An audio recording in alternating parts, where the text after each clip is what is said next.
अगस्त की झुलसाती हुई गर्मी में सुबह का वक्त है और चंबल नदी के किनारे कई मल्लाह अपनी नाव में सवार दिन के कामकाज को निकल रहे हैं। किनारे के पास ही कुछ बच्चे पानी में छपाक मारते हुए खेल रहे हैं। चंबल नदी के पास बसे इस गांव में एक छोटे से घर में एक लड़की के माँ बाप उसे शादी के लिए विदा कर रहे हैं। पर ना तो शादी उसकी मर्जी से हो रही है और ना ही शादी में उम्र का लिहाज किया जा रहा है। लड़की की उम्र महज 11 साल है और जिस शख्स से शादी हो रही है उसकी उम्र लड़की से 3 गुना बड़ी है। 11 साल की इस कमसिन लड़की के घर वाले गरीबी और कर्जे की मार के चलते उसकी शादी जबरदस्ती कर देते हैं। इस ट्रॉमा के फौरन बाद ससुराल में उसका शोषण किया जाता है। डोमेस्टिक वायलेंस और मैरिटल रेप जैसे संगीन जुर्म जमीन के इस हिस्से में आम बात है। ये कहानी है चंबल के आसपास बसे एक छोटे से गांव की एक छोटी सी लड़की की, जिसे आगे जाकर दुनिया बैंडिट क्वीन के नाम से जानेगी। मेरा नाम फूलन देवी है, जो बैंडिट क्वीन के नाम से ये कहानी है चंबल की रानी फूलन देवी की। एक डकैत, एक कातिल और खून की प्यासी जो समाज में रहने के काबिल नहीं थे। ये ऐसे संगीन आरोप थे जो फूलन देवी के नाम से अमूमन जुड़ते रहे। किस्से कहानियों का आज का पड़ाव है चंबल का बीहड़ और पेशे खिदमत है फूलन देवी की कहानी, फूलन देवी की ही जबानी। मेरा जन्म 1963 में उत्तर प्रदेश के एक छोटे से गांव में हुआ था। गांव मेरा दूसरे गांव जैसा ही था और मारे जैसे लोगन के लिए जीवन कठिन था। वो क्या है ना, लोगन की नजर में हम निचली जात वाले थे। ऊपर से मैं ठहरी एक मूड़ी, एक मल्ला की मूड़ी। बापू खेत में काम करने वाला गरीब किसान था और हमें थोड़ी सी जमीन भी थी। हमारे खेतन में चना, बाजरा और सूरजमुखी उगता था। हमारे चाचा ने वो जमीन ठाकुरन को घूस खिलाकर हथिया ली और हमको मजबूरन एक छोटी सी कुटिया में रहना पड़ा। हम बहुत छोटे से थे, 10 साल के, जब हमने अपनी जमीन के लिए आवाज उठाई। फिर क्या था, वही जो गरीबन और हमारी जात वालों से होता आया है। हमको मारा, पीटा गया, प्रताड़ित किया। ये क्रूरता हम कभी नहीं भूले। फूलन देवी के पिता ने 11 साल की फूलन की शादी पुत्तीलाल से तय कर दी। शर्त के मुताबिक फूलन देवी की विदाई 3 साल बाद की थी, पर पुत्तीलाल ने फूलन देवी को 3 महीने बाद ही ले जाने की जिद की। फूलन देवी के पिता ने पुत्तीलाल से 100 रुपये उधार, एक गाय और साइकिल ली थी। गरीबी की मार की वजह से वो उसे मना ही नहीं कर पाया। हम बहुत गरीब थे। मेरा बचपन बहुत ज्यादा गरीबी में गुजरा। बापू ने अपनी गरीबी के लिए हमको जबरदस्ती ब्याया, वो भी हमसे 3 गुना ज्यादा बड़े मर्द से। वो घटिया इंसान हमको बहुत मारता था। उस घर में हमारी कोई इज्जत नहीं थी। हम बहुत छोटे से थे और उसने हमसे जबरदस्ती करने की कोशिश की। मर्द जात होते ही घटिया हैं। सभी मर्द एक जैसन ही होते हैं। हम वहां बहुत बीमार हुए। डॉक्टर ने कहा कि खसरा हुआ है। फिर हम अपने माई बापू के घर वापस आ गए। चंबल के आसपास उस वक्त के हिसाब से अपने शौहर को छोड़कर मायके लौट आना लड़की के लिए जहन्नुम से भी सख्त था। आवारा नजरों को और आसपास के ठाकुरों को, जो अपने आप को ऊंची जात के मानते थे, इस तरह की बात चुभने लगी। अब फूलन देवी का चरित्र निशाने पे रखा गया और गांव के कुछ आवारा मर्द फूलन को बेइज्जत करने पर आमादा रहे। उसके रिश्तेदार ये भी चाहते थे कि फूलन देवी और उसके घर वालों को गांव निकाला कर दिया जाए और वो सारा हिस्सा खुद हथिया ले। ठाकुरों को निचली जात की लड़की का बगावत पे उतर आना मंजूर नहीं था। इस पूरे चक्रव्यूह के बीचों बीच फूलन देवी थी। सभी हमारे दुश्मन हो गए थे, अपने पराए। सभी ये समझते थे कि हम चरित्रहीन हैं और हमारी कोई इज्जत नहीं। बापू भी हमसे तंग आ चुके थे। गांव के कई बदमाशों ने हमारी इज्जत पे काफी हमले किए और गांव के बीचों बीच ठाकुरन ने हमें सब गांव के सामने बेइज्जत किया। इतना सब कुछ होने के बाद भी कोई हमारी ना सुना, उल्टा हमें को घर निकाला कर दिए। कोई सहारा नहीं था हमारे लिए। अब अपने ही घर में कोई इज्जत नहीं करता था। हमको मजबूर होकर अपने दूर के एक रिश्तेदार के घर रहना पड़ा। फूलन को अपने एक रिश्तेदार कैलाश के घर में रुकना पड़ा, जो उसके गांव से कुछ फासले पर दूसरे गांव में रहता था। कैलाश की नई नई शादी हुई थी और घर में फूलन के आने से विवाद शुरू हुए। फूलन पे यह भी इल्जाम लगा कि उसके और कैलाश के बीच संबंध रहे और वो उसी घर को उजाड़ रही थी जिसने उसे पनाह दी थी। मर्द जात के लिए हमेशा औरत ही गलत रहेगी। सारी बुराई औरत में ही तो है। औरत ही हमेशा अनैतिक है। अब जब इल्जाम हम पर लग ही गया था तो हमने कहा ये भी सही। सभी दुनिया हमको दबोचना चाहती थी और ये भी उसकी एक कोशिश थी। कैलाश ने हमको घर में रखा जब सब लोगन ने हमको निकाल दिया था। खैर, हमको वहां से भी निकाल दिया गया। वापसी पर फूलन को ठाकुरों ने पुलिस से पकड़वाया और ऐसा जहनी जख्म दिया जिससे उभरना बहुत मुश्किल था। पुलिस की बर्बरियत ने फूलन को और ज्यादा निराश कर दिया। इसके फौरन बाद फूलन ने चंबल का एक और पहलू देखा, बीहड़ में छुपे डाकुओं का। इस तरह के इलाकों में लोग अमूमन पुलिस और डाकुओं के बीच चल रहे खेल के मोहरे बनते थे। पुलिस और डाकू दोनों को खुश रखना वहां चैन से रहने का एक अकेला समाधान था। फूलन देवी की जिंदगी वैसे ही बिना पतवार के नाव जैसी थी। अब उस नाव को एक और धचका लगा। वो था फूलन देवी का अपहरण होना और उसके साथ हर तरह का शोषण होना।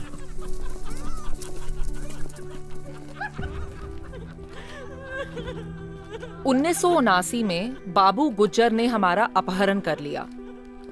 उसके बाद किस्मत ने जबरदस्त मोड़ लिया। शुरू में मुझे लगा कि ये अंत है। हम अब जिंदगी से ही थक चुके थे। हमारे साथ वहां जो बीती वो सोचकर किसी के भी रोंगटे खड़े हो जाएंगे। वो बीहड़ के बागी थे। तबीयत तो सख्त होती ही। कुछ लोगन मेरे ऊपर गिद्ध की तरह नजर रखे हुए थे, मानो सारा शरीर नोच डाले। पर चंबल के उस कठोर वातावरण में हमको एक सहारा मिला, एक गुरु मिला, विक्रम मल्ला। उसने मुझे सिखाया कि कैसे लड़ना है, कैसे गोली चलाना है, कैसे जीवित रहना है। उसके साथ मुझे एक नया उद्देश्य मिला, उन लोगन से बदला लेने का जिन्होंने मेरे साथ अन्याय किया था। विक्रम मल्ला बाबू गुज्जर का खून कर देता है और गैंग का लीडर बन जाता है। फूलन और विक्रम एक दूसरे के प्यार में पड़ जाते हैं और फिर लोगों के सामने आता है फूलन का एक और रूप, डकैती, लूटमार और कई तरह के अपराध। ठाकुरों के लिए फूलन का नाम आतंक से कम नहीं था, पर गरीबों और पिछड़े वर्गों के लिए वो रॉबिन हुड से कम भी नहीं थी। विक्रम और मैं बहुत खुश थे। वो वक्त मेरे लिए बहुत बढ़िया था। ऐसा लग रहा था कि अब जिंदगी मुझे पर मेहरबान हो गई है। ठाकुरन और बड़े जमींदारों ने हम जैसन पर जितने जुल्म किए थे उनका हिसाब लेना जरूरी था। हम गरीबन तक उनका हक पहुंचा रहे थे। उन लोगन को सुनते थे जिनकी ना पुलिस और ना प्रशासन सुनती थी। अब टाइम हमारे साथ था। पर शायद ज्यादा देर के लिए नहीं। विक्रम मल्ला की गैंग दरअसल ठाकरों की ही गैंग थी। राम सिंह, जो कि इस गैंग का पुराना सरगना होता है, जेल से सजा काटकर छूट जाता है और वो अपने भाई के साथ मिलकर विक्रम मल्ला की गोली मारकर हत्या कर देते हैं। फूलन देवी को अगवा कर उसके साथ बार बार बलात्कार किया जाता है। जिंदगी के इस कठिन पड़ाव पे फूलन देवी फिर से अकेली पड़ जाती है। हमारी खुशियों को राम सिंह ने उजाड़ दिया। विक्रम के बाद उस दरिंदे ने हमें बहुत प्रताड़ित किया, हमको बहुत जलील किया। पूरे गांव के सामने हमको बेइज्जत किया और वो सारे गांव के ठाकुर लोग हम पर हंसते रहे। हमारा मजाक बन गया। सभी को सिर्फ हम एक डकैत दिखते हैं, पर हमारी जिंदगी कौन सा नरक थी वो नहीं देखते। हमने तभी ठान लिया था, अब इनको छोड़ेंगे नहीं, अपने सारे जख्मों का हिसाब लेंगे। फूलन ने अपना बदला लिया और वो भी इतना भयानक कि अब तक लोग उसके बारे में बात करके दहल जाते हैं। बेहमाई गांव में दिन का वक्त होता है। उस झुलसाती गर्मी में फूलन और उसकी नई गैंग गांव पर धावा बोलती है। वो बदला लेने के लिए राम सिंह और उसके भाई को ढूंढने लगती है, पर वो गांव में मौजूद नहीं होता। गांव के ठाकुरों को लूटकर वो उनमें से 22 को लाइन से खड़ा करती है और गोलियों से भून देकर 20 लोग मारे जाते हैं और उनमें से सिर्फ 2 बच जाते हैं। उस दिन मैं बैंडिट क्वीन बन गई। कुछ लोग कहते हैं कि ये न्याय था, कुछ लोग इसे बदला कहते हैं, लेकिन मेरे लिए ये मुक्ति थी। पर जो उनके साथ हुआ वो उनके कर्मों की सजा थी। हमको कोई हमदर्दी नहीं ऐसे लोगन से जो गरीब को और कमजोर को दबोचने पर खामोश रहें और उसका मजाक उड़ाते रहें। हत्याकांड की खबर जंगल में आग की तरह फैल गई। अधिकारी मेरे तलाश में थे, लेकिन मैं मायावी थी, चंबल के बीहड़ों में एक छाया की तरह। फूलन देवी के खिलाफ यह केस काफी संगीन साबित हुआ। इस मैसेकर के फौरन बाद उस वक्त के मुख्यमंत्री वीपी सिंह को इस्तीफा देना पड़ा। बात दिल्ली में बैठी उस वक्त की प्रधानमंत्री इंदिरा गांधी तक पहुंच जाती है। 2 साल तक मैं पकड़ से बचती रही, लेकिन 1983 में थक कर मैंने सिलेंडर कर दिया। मुझे जेल में डाल दिया गया, लेकिन मैंने कभी उम्मीद नहीं खोई। सलाखों के पीछे मुझे एक नया उद्देश्य मिला। मेरी कहानी लोगन को पसंद आई, खासकर उन महिलाओं को जिन्होंने मुझ में अपने संघर्षों को देखा। फूलन देवी की शोहरत सर चढ़कर बोल रही थी। कुछ लोगों के लिए वो मौत का फरमान थी और कुछ के लिए किसी हीरो से कम नहीं थी। फूलन के ऊपर कानूनी कार्रवाई चली और जेल की सजा हुई। 1994 में 11 साल जेल में बिताने के बाद मुझे रिहा कर दिया गया। मेरे खिलाफ आरोप हटा दिए गए और मैं एक आजाद महिला के रूप में और कमजोर औरतन के लिए हिम्मत का प्रतीक बन के उभरी। मैंने राजनीति में प्रवेश किया और उन लोगन के लिए लड़ने का संकल्प किया जिनकी कोई आवाज नहीं थी। जिंदगी के खेल का अजीबो-गरीब मोड़। फूलन देवी उन ही लोगों के लिए एक मजबूत आवाज बनकर खड़ी हुई जिन्होंने उसे ठुकराया था और प्रताड़ित किया था। ये फूलन देवी का इसी जीवन में दूसरा जन्म था। एक डाकू के रूप को छोड़कर मैं पार्लियामेंट में पहुंची। अब मेरी लड़ाई चंबल के बीहड़ तक ही सीमित नहीं थी। जिंदगी में अब संघर्ष कानूनी तौर पर लड़ने का वक्त था। पर शायद वक्त और किस्मत इस बार फूलन देवी के साथ नहीं थे। 25 जुलाई 2001 दिन के दूसरे पहर 3 हत्यारों ने दिल्ली में फूलन देवी की गोली मारकर हत्या कर दी। एक गांव की छोटी लड़की से बैंडिट क्वीन और फिर एक राजनीतिक नेता तक की मेरी ये कहानी दर्द और जीत से भरी हुई थी। पर कई अन्य लोगों की तरह मेरी कहानी भी छोटी कर दी गई, लेकिन मेरी विरासत जीवित है। मैं भारत की बैंडिट क्वीन फूलन देवी हूं। इतिहास गवाह है कि कुछ लोग या तो इतिहास बनाते हैं या कुछ लोगों को फूलन देवी की तरह इतिहास बनाता है। फूलन देवी के हिस्से दुख, दर्द और संघर्ष तो मिला, पर उस संघर्ष से जुड़ी शोहरत इस नाम को दुनिया के कोने कोने तक ले गई। कई सारी किताबें और कई सारी फिल्मों में फूलन देवी की कहानी रहते जमाने तक अमर हो गई।